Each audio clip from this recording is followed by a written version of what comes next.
சந்தியா என்ன குழம்பு இன்னைக்கு நம்ம வீட்ல? இன்னைக்கு நம்ம வீட்ல பாத்தீங்கன்னா சூப்பரான உண்டை குழம்பு தான். அதாவது கடலைப்பருப்பு பாருங்க. சரிங்களா? குழம்பு இப்ப நல்லா கொச்சிடுச்சு. நம்ம இப்ப உண்டையை சேர்த்துக்கலாம்.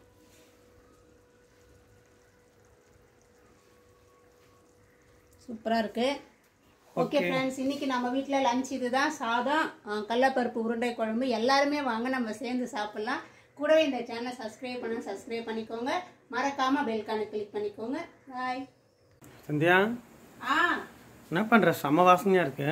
நம்ம சிவகாசிலேருந்து நெய் வாங்கணும் இல்லைங்களா? அதான் கேரட் அல்வா பண்ணிட்டு இருக்கேன். செம்ம. எப்படி தெரியுதுங்களா? செம்ம. நம்ம அப்படியே மேலே ஊற்றிக்கலாம். செம்ம வாசனையா இருக்குல்ல? ஆமா, கொஞ்சம் விட்டாலே போதும். நல்ல வாசனை. சந்தியா இந்த நெய் எங்க வாங்கின? இது வந்து சிவகாசி தாங்க வாங்கினா. என்னோட சப்ஸ்கிரைபர் தான் இந்த நெய் சேல் பண்றாங்க. வீட்லயே தயாரிச்சு ரொம்ப சுத்தமான நெய் வீட்டில் தான் தயார் பண்றாங்க. எனக்கு வந்து என் பையன் ரொம்ப ஒல்லியா இருக்கான்க்கா, நீங்க வந்து இந்த நெய்யை கொடுங்கன்னு சொல்லிட்டு சொன்னாங்க. நான் சொன்னேன் எல்லாத்துலேயுமே கலப்படம் இருக்குமா? இல்லைங்க, நான் வீட்லயே தயாரிக்கிறேன், நீங்க யூஸ் பண்ணி பாருங்க, ரொம்பவே நல்லா இருக்கும்னு சொல்லிட்டு சொன்னாங்க. நான் ஒரு வாரமா யூஸ் பண்ணிட்டு இருக்கேன். என் பையன் நல்லாவே சாப்பிட்றான். உங்களுக்கும் யாருக்காவது வேணும்னா என்னோட யூடியூப் சேனலில் போய் பாருங்க. உங்களோட கான்டாக்ட் நம்பர் கொடுத்துருக்கேன்.